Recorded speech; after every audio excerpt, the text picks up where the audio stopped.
Hey, welcome back, everyone. So, still here traveling in Texas. Got some big news going on. I want to talk today first about Trump's new legal defense. Did my camera get blurry? There it is. Yeah, Trump's new legal defense, because they've just released it, and so we have some details now what's actually going on with it. My video weird? Let me see if I can fix this 1 second. Yeah, it's a bit more normal looking, maybe not.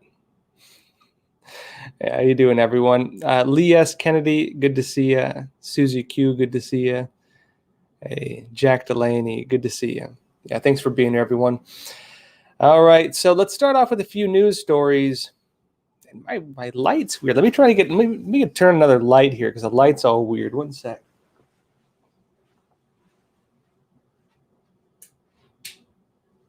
Better. That's a bit better, right? I'm not as glowy now, right? All right, thanks for being patient with me, folks. All right, let's jump into the first story for the night. I want to go into what Trump is doing now with his legal team because we have some updates on it. Again, the Senate or the Congress is voting to impeach Trump. Of course, the House already voted.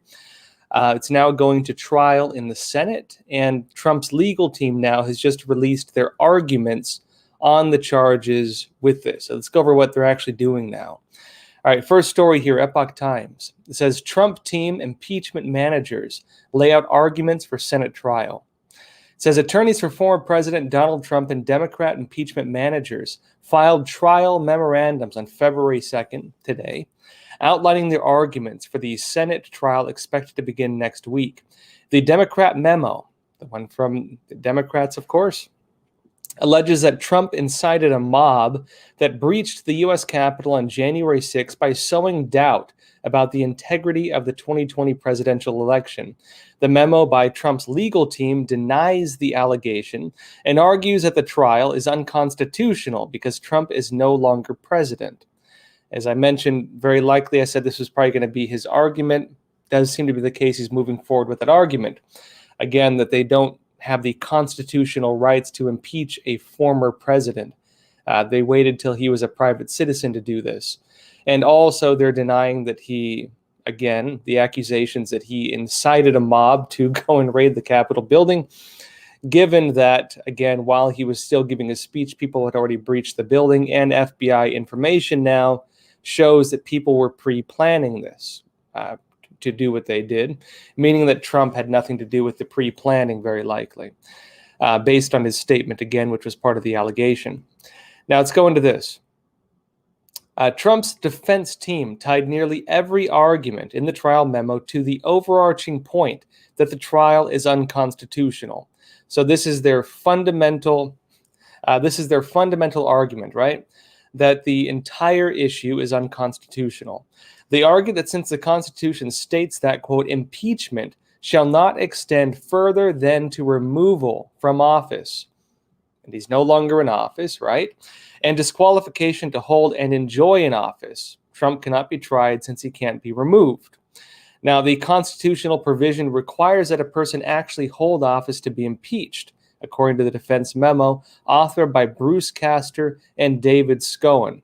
Now, it continues, quote, since the 45th president is no longer president, the clause, quote, shall be removed from office on impeachment for is impossible for the Senate to accomplish, and thus the current proceeding before the Senate is void ab initio as a legal nullity that runs penalty contrary to the plain language of the Constitution.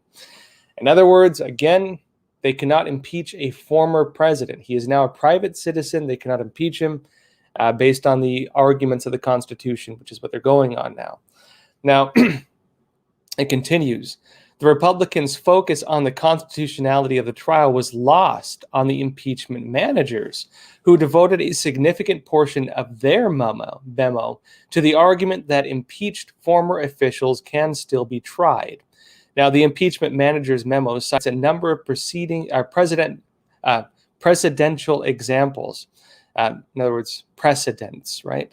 Although none pertaining to a U.S. president. They argue that the framers, founding fathers, didn't make a specific exemption for former presidents and intended for impeachment and conviction to serve as a deterrent against corruption throughout their entire term in office.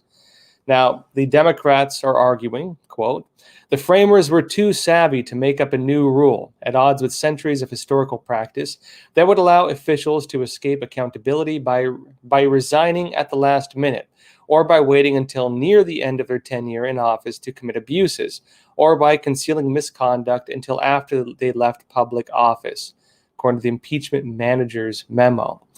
And they state as well, this would create extremely dangerous and perverse incentives, especially for presidents who sought to retain power by subverting election results in their final days. In designing the Constitution, the framers aimed to ensure that the president could never become a king. They did not leave the nation unprotected against abuse surrounding the transfer of power from one administration to the next.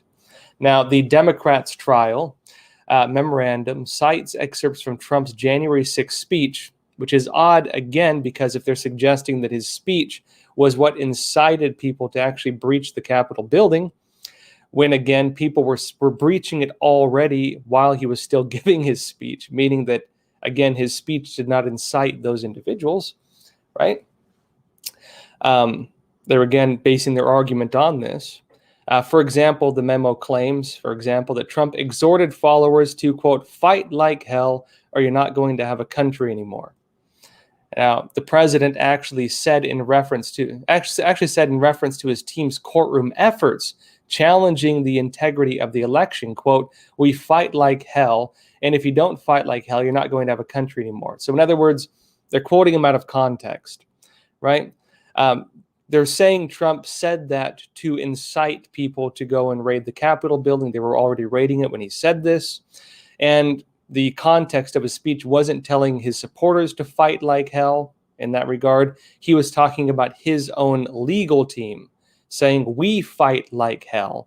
And if you don't fight like hell, you're not going to have a country anymore. So that's the argument there. Another selective quotation shows Trump saying, quote, in the arguments, right? They quote Trump saying, you'll never take back our country with weakness. You have to show strength and you have to be strong. Now, a look at the previous sentence from Trump's speech, which the Democrats omitted, right? They quoted this out of context, it seems, shows that he was addressing the lawmakers who were convened to vet and certify the Electoral College votes. In other words, again, they were misquoting him on the context of who he was actually referring to in that statement. And this is what he actually said, right? Afterwards, he said, quote, we're going to walk down to the Capitol and we're going to cheer on our brave senators and congressmen and women. And we're probably not going to be cheering so much for some of them. In other words, he did not incite people to go there and breach the building. He said, we're going to go there, right? We're going to walk to the Capitol and we're going to cheer on our brave senators and congressmen and women. In other words, he asked people to go there and cheer for the Congress members who were voting voting for the, you had dueling electors in 7 states, and that was what he was pushing for, right? To have the dueling elector votes counted. Again, a lot of quotes out of context, a lot of information taken out of context, and a lot of media right now drumming up stories and emotions to make it seem that things happened other than they actually did in some of these regards. And as well with this, as I mentioned, now they're going to need, even if the Constitution argument fails, even if it fails, Trump's argument that, based on the Constitution, they can't impeach him. Well, we saw what happened with the early votes on the constitutionality of this whole trial, omitting the idea that, whether the Constitution actually says he can do it or not, whether the Democrats actually have the right to do this, omitting the argument of whether Trump actually incited the breach of the Capitol building, which honestly the quotes they're having here are taken out of context, meaning they're having to alter information to make their point. They don't have a strong case for that in that regard, right? Now, aside from all of that, Democrats still need a 2/3 majority in the Senate to win this. And you already have only 5 Republicans who have signaled they're going to support this. I think they need 17. And so there are 12 short votes. Republicans are unlikely to budge from that, right?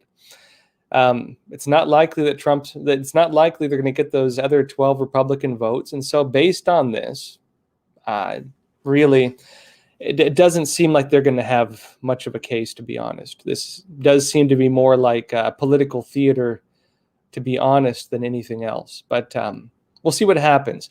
At the very least, it's going to be an interesting discussion based on the constitutionality of what the Democrats are trying to do right now, right? All right, Robin G, you're asking for the suggested reading list. Yeah, I mentioned I'd get together a list of books I recommend for everyone. I am putting something together, so give me a bit on that. Wait till I get back to New York. The drink tonight, by the way, is chamomile hotel tea, which actually isn't as bad as you would think. Let's go a bit deeper into what's happening. Now, Senate Judiciary Committee Chairman Lindsey Graham, a Republican, on February 1st warned his Democratic colleagues against calling witnesses during the trial, threatening to call the FBI to testify. And he says, this is what he told Fox News. He said, quote, "If you open that can of worms, calling in witnesses, we'll want the FBI to come in and tell us how people pre-planned this attack and what happened with the security footprint at the Capitol. You open up Pandora's box if you call one witness." And again, the FBI, in their own assessment, said that people pre-planned the actions at the Capitol building. There was evidence of pre-planning. He even had this Mr. Sullivan. So a few different people now. Mr. Sullivan charged, not apparently based on his online Discord chats, but individual tied with Antifa and with BLM, right? In his own statements, leading a far-left organization, having chats on Discord demonstrating pre-planning of some of these actions. You also had individuals the FBI has arrested now and are facing charges, right? Who are with, you have people arrested with Proud Boys now, at least two of them, and at least two people who are tied with Oath Keepers, which was it's like a militia, who they're alleging pre-planned as well. And now the idea of pre-planning goes against the charge, which is what the Democrats are alleging, that Trump incited people to do this during his speech on January 6th. And so again, if the breach of the building, right, and the violence took place there, again, Capitol Police shot Ashley Babbitt and killed her. 3 people died of health problems, and 1 officer died of causes that is not being disclosed currently. Different rumors on that. Now, if people, again, pre-planned it, it would mean that Trump, basically, would be acquitted, very likely under a normal circumstance, of having incited it. Again, based on the fact as well, they're taking his quotes out of context to make that conclusion. And again, Mr. Graham is saying, Congressman Graham is saying, that if the Democrats choose to call in witnesses, they're gonna ask the FBI to testify and demonstrate their own evidence that there was pre-planning of individuals, which is going to be interesting to watch as well. And also, I think we all saw the videos by now of Capitol Police opening the barriers and waving people in, going like this, meaning that many people who entered the building did not breach the building. They were literally allowed in, welcomed in, and waved in by some of the individuals there, including the police. Very strange incident. Now, you do have some individuals suggesting they will testify against Trump, notably this alleged QAnon shaman guy, the guy who looks like a Viking or whatever. There were some statements from him saying he would be willing to testify against Trump, saying that he was incited, which actually lends some credence to people wondering who the heck this guy is and doubting that he was actually a Trump supporter. A lot of weird stuff going on, basically. But if we look aside from all of that, right? Look aside from all of that, they don't have the votes. Based on early voting, again, you only had 5 Republicans who voted on the side of the Democrats. They need 17. So they need to somehow win over 12 Republicans who would vote against the constitutionality of this. They've already demonstrated their vote on the constitutionality of this. You need 12 Republicans to vote, regardless of the evidence, basically, against Trump. And it's unlikely they're going to be able to do that, just being my assessment, right? Take it for what it's worth. Now, let me go a bit deeper into this. Now, Trump replaced his lead legal counsel over the weekend. His new team, led by Scowen and Castor, will have just over a week to get ready before the trial, meaning that they are putting this case together pretty quickly. They don't have a lot of time to do this. And normal legal proceedings normally need quite a bit of time. But again, we'll have to see what comes out of this, right? All right. Let's see here. So let's go into the next part of this. I want to go in a few different stories tonight. Yeah, good seeing you all here again. Now, another story here. This is Epoch Times again.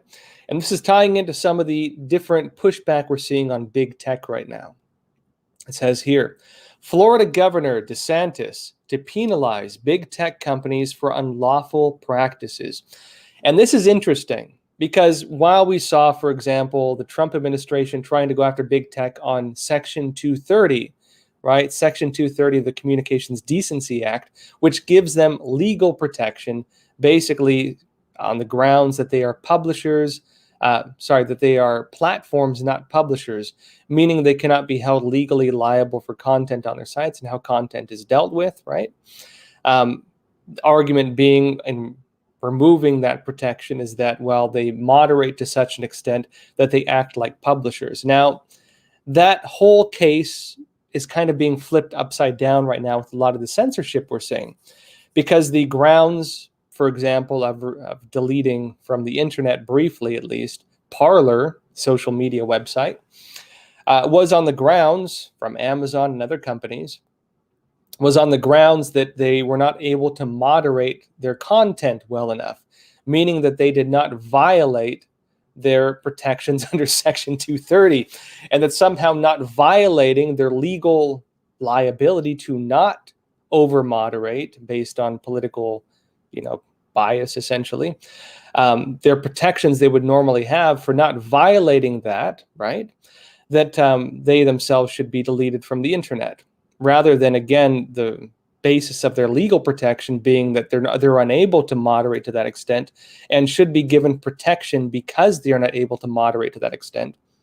Again, the entire media narrative, the entire political narrative on that with censorship, and the entire basis when it comes to big tech enforcing their own viewpoints through restricting people's free speech and restricting people's ability to even run an internet business right now is based on that again.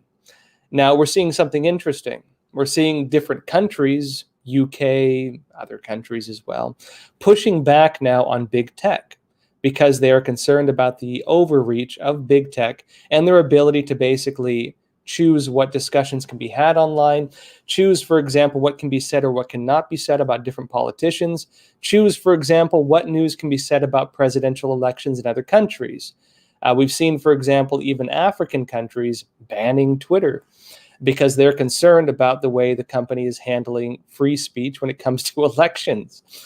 And now we see something very interesting, which is that even in the United States, in Florida, local governments now are taking it on themselves to go after these big companies for what they're calling unlawful practices.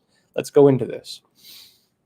Now it says here, this is Epoch Times, Florida Governor Ron DeSantis announced the consequences that big tech companies like Facebook, Twitter, and Google will face if they violate the privacy of Floridians and interfere with citizens' access to candidates during an election.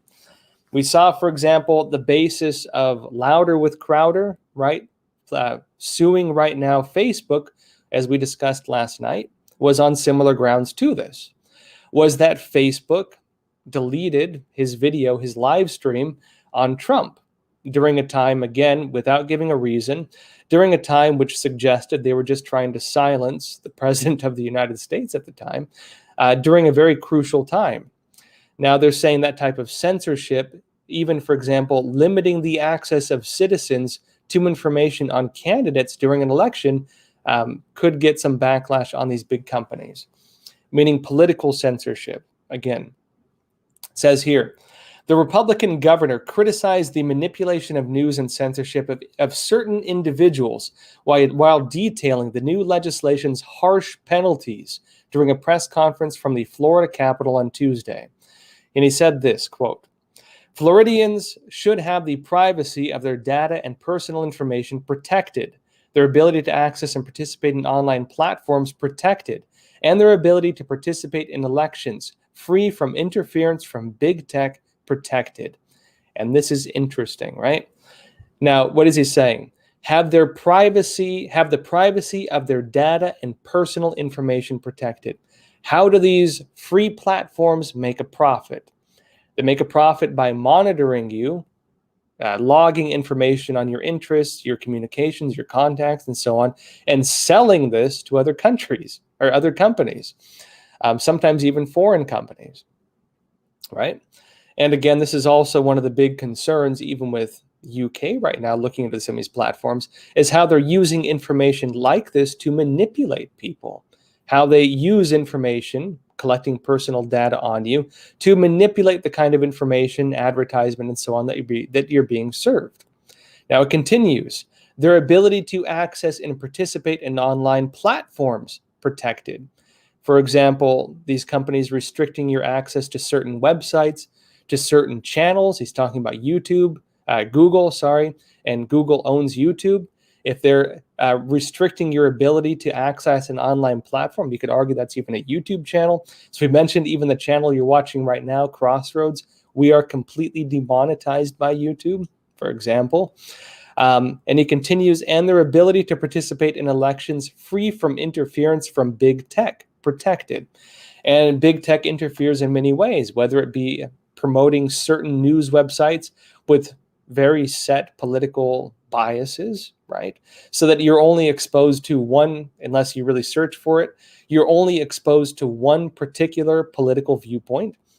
You had, for example, Facebook pouring money into the election. You might remember the news about Zuckerberg, for example, during the recent 2020 election, pouring, millions and millions of dollars into the election in ways that would be used to serve people information from a certain political viewpoint, right?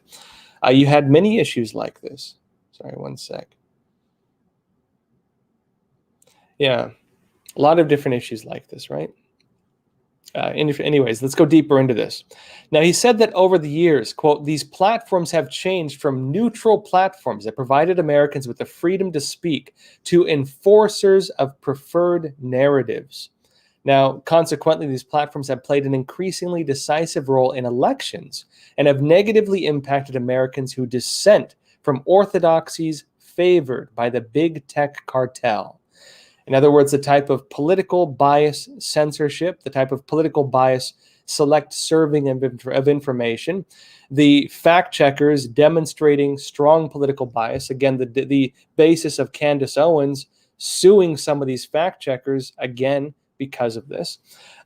You have leaked videos from Project Veritas showing individuals, including Mark Zuckerberg, making statements demonstrating political bias, including not just of himself, but of Facebook as a company. They have strong ground on this right now. And for these big tech companies to dislodge themselves from this bias at this point will be very difficult to do. And it'll be interesting to see the kind of repercussions they face if they don't do that. Let's go deeper into this. Now, DeSantis, again, Florida, right? Alluded to the tech giants that are, quote, moderating, as they call it, news that was unfavorable to President Joe Biden, banning high-profile conservatives, including President Donald Trump himself, from Twitter and Facebook, and the removal of the Parler social media platform from Amazon servers. He's pointing to these issues and saying, look, this ain't going to be happening, right? He said, quote, when 2.8 million Americans chose to download the application Parler and share information with friends and family and colleagues, what was the result of that? Canceled by Amazon, Google, and Apple.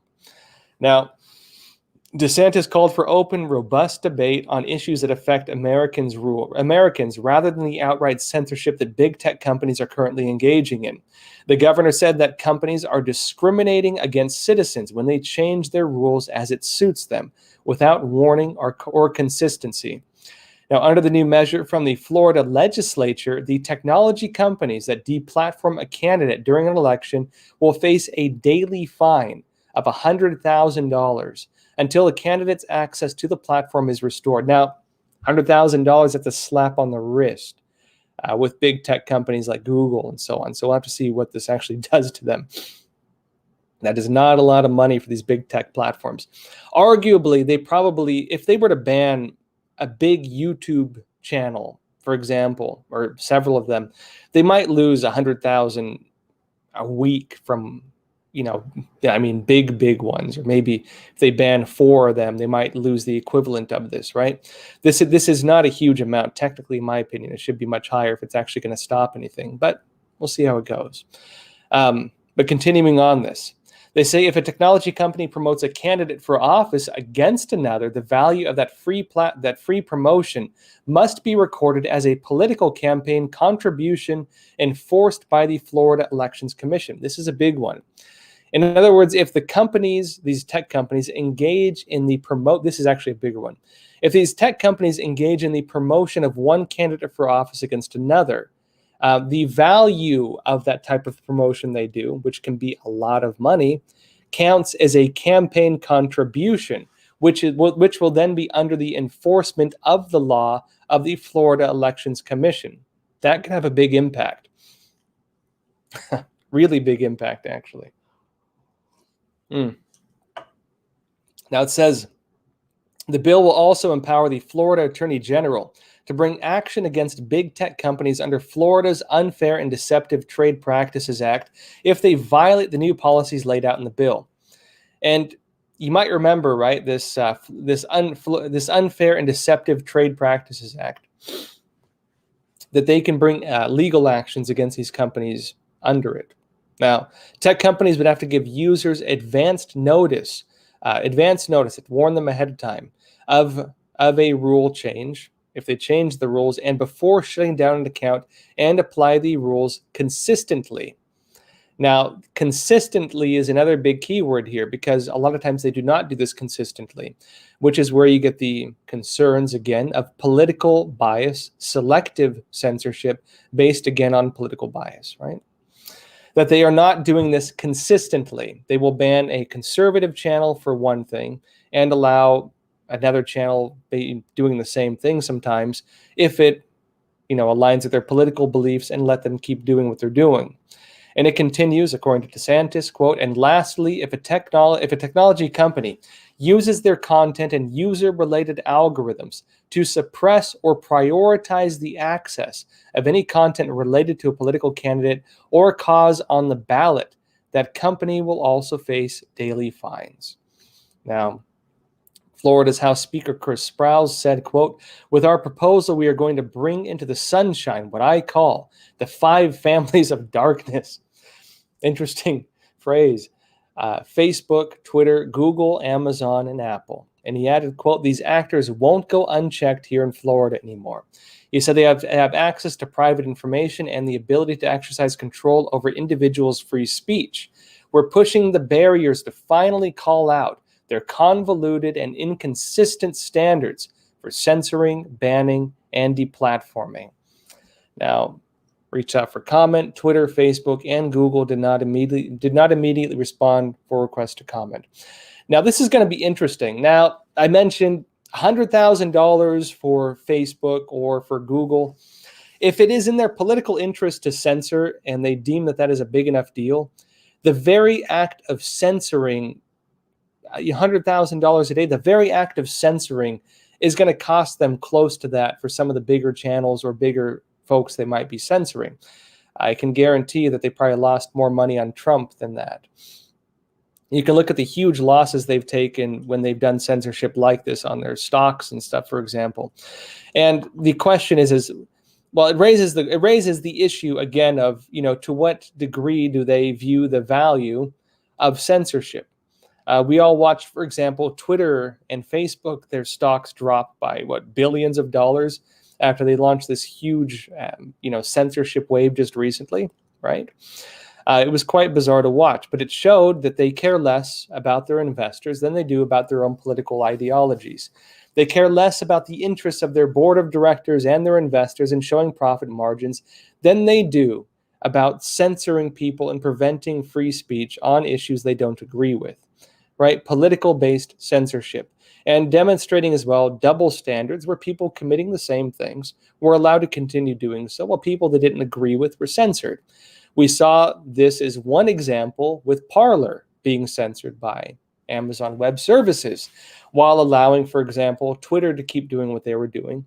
When you had the same type of, speech that they did not like, organizing they claimed, which most of the organizing for the Capitol was allegedly done on Facebook, not on Parler, and Facebook was not held accountable for that either. That a lot of the same speech you would have saw just as well on the other platforms. Why was Twitter, for example, not also censored on the same basis as Parler was by Amazon, right? Well, that again lends to the concern that, it was done out of political bias. And again, I think the interesting thing this will bring forward, this type of going after them from the local government level, the state government level, is it will, one, expose these things, prove for a fact it's happening, hold them accountable, name them and shame them in the public square from the standpoint of local government. And as I mentioned too, this is going to be something we're going to be seeing a whole lot more, I believe, right? We're going to be seeing a whole lot more, I think, of local states in the United States exercising state rights. Because what you saw under Trump, interestingly, was him pulling back the powers of the federal government, reining in the powers of the federal government. Because if we go back, for example, to the time of the Founding Fathers, the actual powers of the federal government were pretty limited. They were not nearly as big as they are now. Even up to the 1950s, they weren't nearly as big as they are now. Most governing was done by the states, and the states had a lot of power with this. We have accepted over the many, many years the gradual overreach and expansion of the federal government. And as they've expanded, they've gone further and further, right?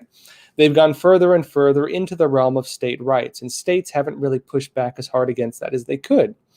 Now, you see some of them trying to brush off responsibility. You see, for example, in New York, Cuomo, again, when he during the handling of the virus, put seniors who had the virus into senior homes, which led to people catching the virus and a lot of people dying from the virus. He's now trying to write off that blame to the federal government when decisions like that are not on the federal government, that is on the local government, that is on state government, state and city government, meaning that according to the way this country is organized, that was his call. It was his decision, and he was responsible for it. He's not taking responsibility for his own actions in that regard. And again, convoluting the very nature of the divisions of powers between federal and state government.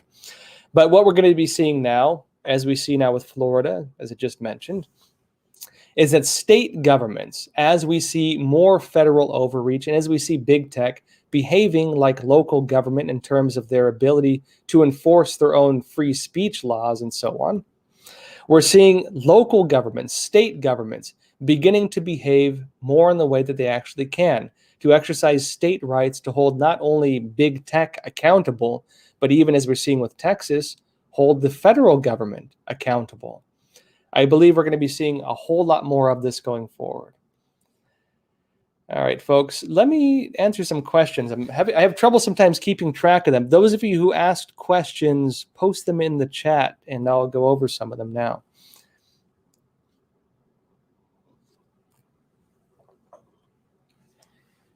All right, let's see here. Sorry, I'm scrolling through the chats. Pariah, you're asking, are you guys on Telegram? Crossroads is on Telegram. Yes, you can find us. You can find and subscribe to Crossroads on Telegram. Yes. This is from Luca Troiani. You said, Joshua, I'm curious, is it so expensive to buy and run servers? Yes, it is. It's not impossible to get into. And here, this is the thing. So you might remember I actually interviewed the CEO of Parler, and I asked him about, getting back on with Parler, getting things back up and running again. The issue they were having wasn't so much that there weren't options with servers, because there are other server farms that could host Parler. The issue you have, though, is scalability, one. In other words, their ability to actually grow capacity. We saw, for example, some of the big platforms like, Signal, for example, went down briefly because they had such a huge surge in users that their servers couldn't handle it. If the servers you're using can't handle the amount of users you're getting, and they can't grow in capacity in accordance with the amount of users you're getting, they're going to stop working, and the company's basically going to stop functioning. And that is one issue, is scalability. The other issue you have is cybersecurity. And this is another big issue which really affects people, is the ability to deal with cyber attacks, DDoS attacks, which basically means people trying to intentionally overload servers and shut things down, people committing crimes and fraud when it comes to the cyber level, right? Cybercrime. You have to deal with this stuff. And really, that realm is hard to get into. You can build your own server, you can run your own server, you can even get decent sized server farms that can handle pretty big websites. But protecting people from cyber attacks, protecting people when it comes to keeping their services going based on surges, right? Large groups of new people coming in, that is actually pretty expensive. And so that's where you're actually having issues. Amazon Web Services, even though Amazon is doing, political-based censorship, as you saw with Parler, really, we can call it that because they didn't censor Twitter on the same grounds that they could have, really. As much as they do that, their services actually do have pretty good cybersecurity. And so losing that was a pretty big blow to Parler. And they're looking for now new servers. They're trying to get things back up and going, but it's very difficult. You said here, though, I would think some rich conservative billionaire, hint, maybe, could start his own servers. They could, and actually, I'm surprised nobody has actually done it yet. Maybe someone's building it right now, because actually it would make not only ideological sense, because right now you do have conservatives, not even conservatives, I think a lot of businesses who even don't want to get involved in politics, probably concerned when they just saw that, oh, heck, my entire life investment, my entire business, everything I've put money into can be deleted in one day if these big tech companies deem that my speech is not to their liking, or not even my speech. If they deem that people who jump on my website and say something they don't like, if they deem that is not good, they can delete my entire company, as we saw with Parler. I guarantee you, if someone were to start up a business right now to allow good cybersecurity, scalability, and stable servers with that, if they were to start a business right now, they would have a lot of companies go over to it. Not even from an ideological standpoint, just from a business standpoint. I would guarantee you some people are really seriously thinking about it right now. Let's see here. Any other questions? Sorry, if you folks posted questions before, please post them back in the chat, because I do have trouble keeping track sometimes of questions. Again, our super chat got demonetized, so we don't have super chat. Super chat actually did make it easier to keep track of chats, unfortunately, but we don't have that now. This is from Amy Richardson. He said, "Evening, Joshua. Any word on purpose of additional troops going to D.C.?"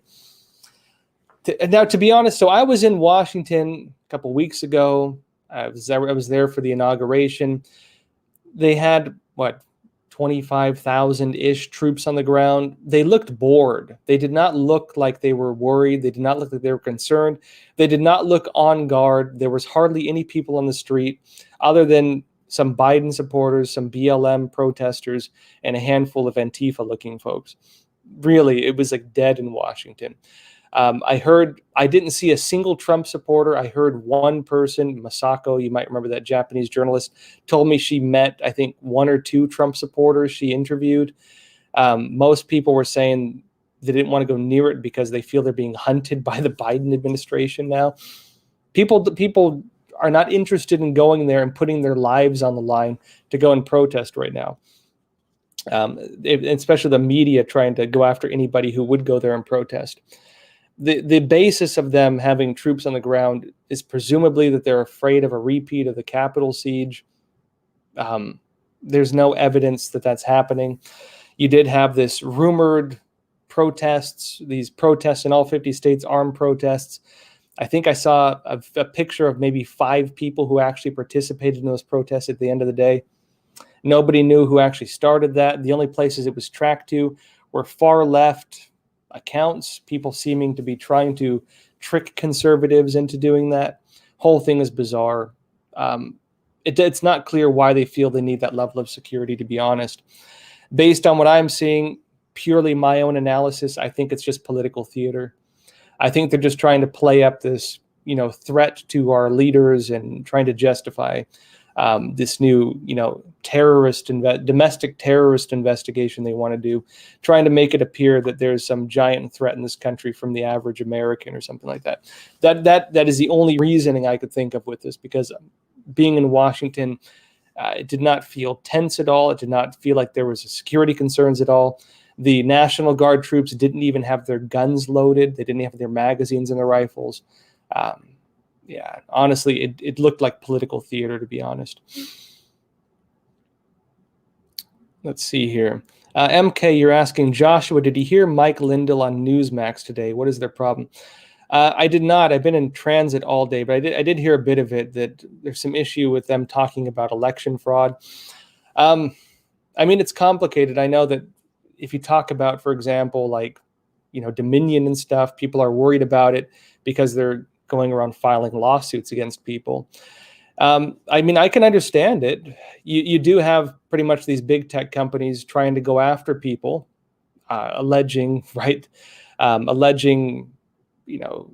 defamation or whatever the basis of it is.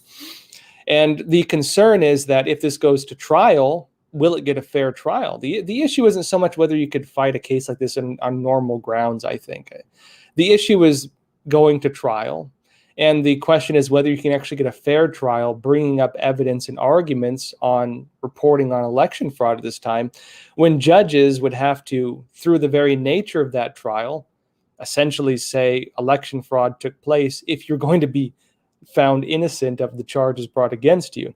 How many people think they're going to get a fair trial on that these days? I would have trouble believing that would happen. Even if we went to the Supreme Court, do you think our Supreme Court would rule and say, okay, it looks like you guys have enough evidence to suggest that, yeah, there was vote rigging or whatever? I don't think the Supreme Court would rule on that, to be honest. And so I think people are worried about reporting the truth right now because they're afraid of the lack of integrity in the legal system itself at this point. And so I can understand their concerns on that. Let's see here.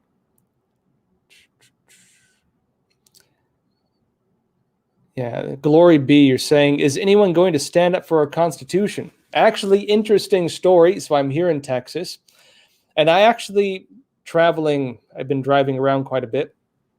Actually got to join one of the Texit meetings. And everyone's been hearing now about Texit seceding from the Union or having a vote in place come November. They're serious about it. And the argument of it is, again, that local governments are not really following the Constitution anymore. They're violating the constitutional rights. They no longer have as stated, the Republican form of government that Texas has stated they joined the union based upon. I actually interviewed one of the heads of that whole Texit movement. I will be publishing the interview on that soon. And, I was in a little town in Texas of about 500 people, and on a weeknight, and you had probably 70 to 80 people in that little room. 70 to 80 people in a room in a small town of about 500 people. And it seems like this is going to be serious. Now, whether or not they can actually manage to get the votes to leave the union based on their concerns around big government violating the Constitution and no longer upholding the form of government they agreed to uphold, regardless of that, it's going to bring about a national discussion, if the media chooses to cover it, which I will be covering it.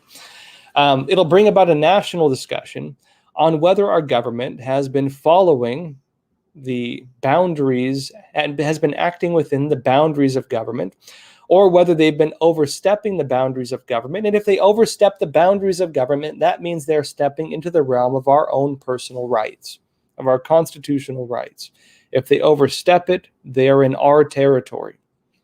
And if they're in our territory, they are violating the Constitution, and Texas actually does have grounds to do what they're doing.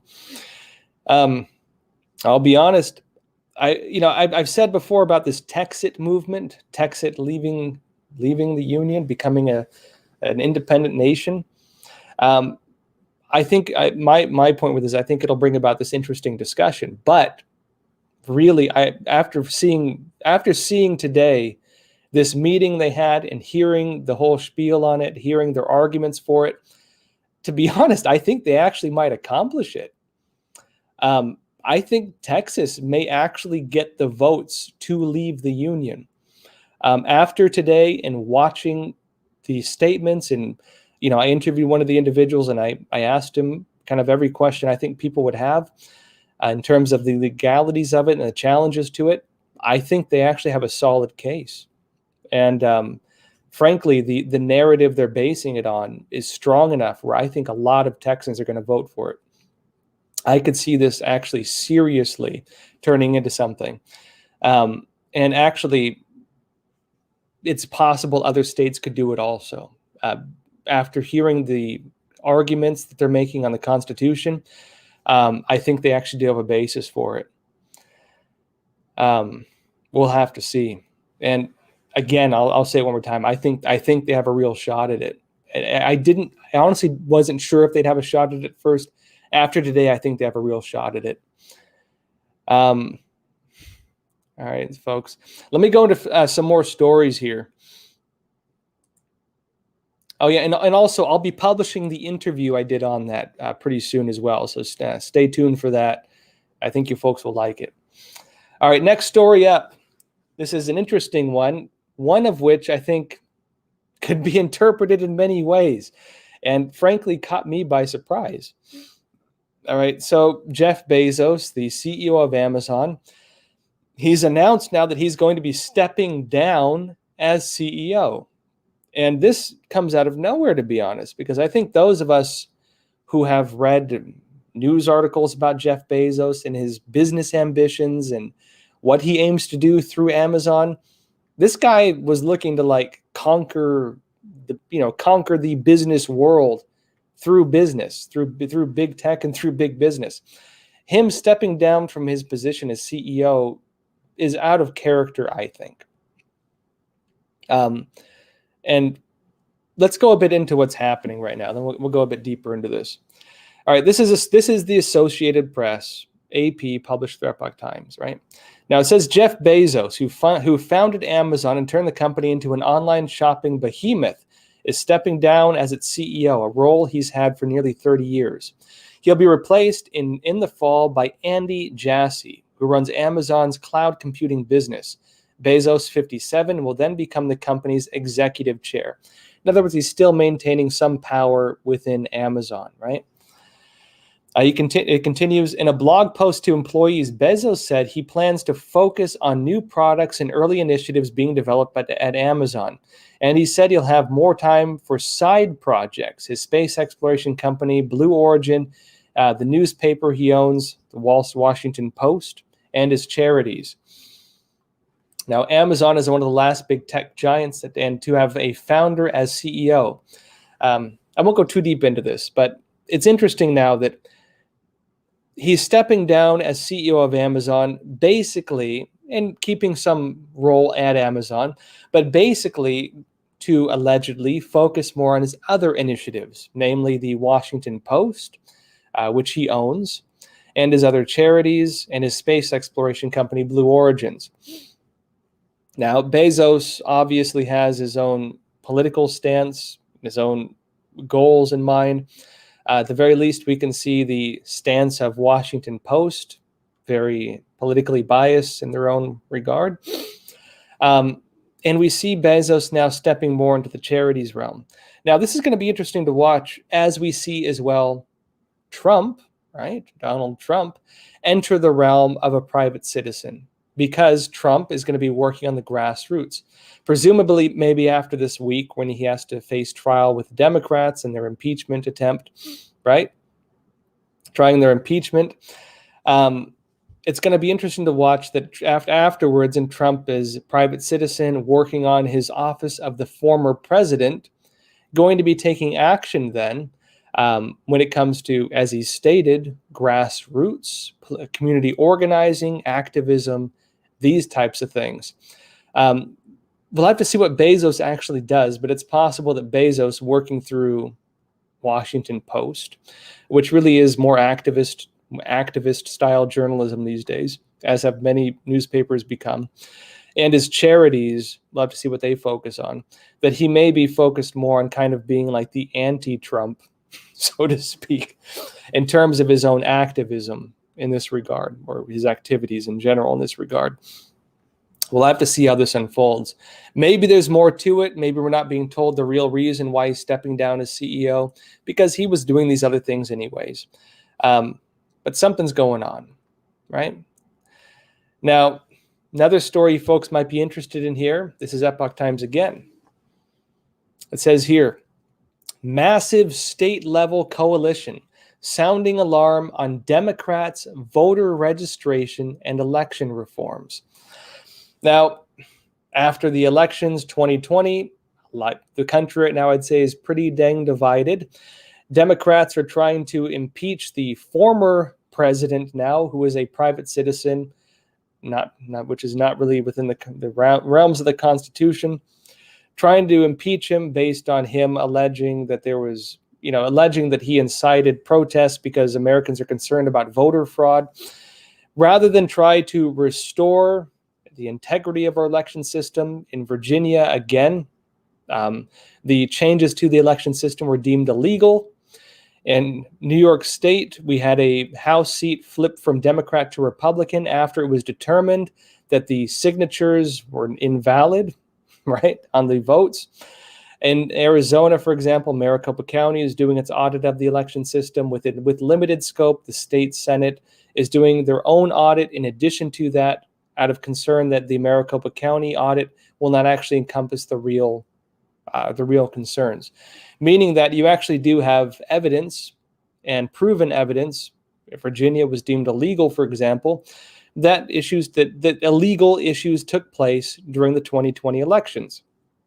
Now, rather than try to unite the country again, to restore the integrity of the election system, to put protections back in place that were removed under the narrative of the pandemic, such as in Pennsylvania, Democrats are instead working on lowering protections, reducing protections on the election system. And there's groups now concerned about what they're doing. In other words, rather than try to quell concerns and restore accountability and checks and balances, they're going the opposite way. They're removing checks and balances even more so. Now let's go here. Let's go deeper into this. It says dozens of state-level advocacy groups are banding together to oppose congressional Democrats' H.R. 1, the, quote, For the People Act of 2021, that would federalize virtually every aspect of who votes in America and how. Now, in other words, it will no longer be on the local governments, the state legislatures, to make these determinations. The federal government, from here on out, if this passes, will have a lot more oversight. Now, among much else, H.R. 1 would, according to a newly formed coalition of more than 130 state and federal level nonprofit advocacy groups, seriously damage Americans' free speech and privacy rights. The measure, quote, according to the coalition in a letter, said, quote, would dramatically alter the First Amendment protections that Americans have enjoyed since the founding of our country. It would institute sweeping new burdens on their constitutionally protected rights to freely speak, publish, and organize into groups to advocate for the causes they support. In particular, H.R. 1 would impose onerous and unworkable regulatory standards on the ability of individual Americans and groups of Americans to discuss the policy issues of the day with elected officials and the public. The bill would also violate the privacy of advocacy groups and their supporters to stringently and excessively regulate political speech on the internet. The letter was addressed to the Speaker of the House, Nancy Pelosi, Senate Majority Leader Chuck Schumer, both Democrats, and Senate Minority Leader, Mitch McConnell, a Republican, arguably so, and House Minority Leader Kevin McCarthy, Republican. Now, People United for Privacy, a Virginia-based nonprofit, led the effort to assemble the coalition.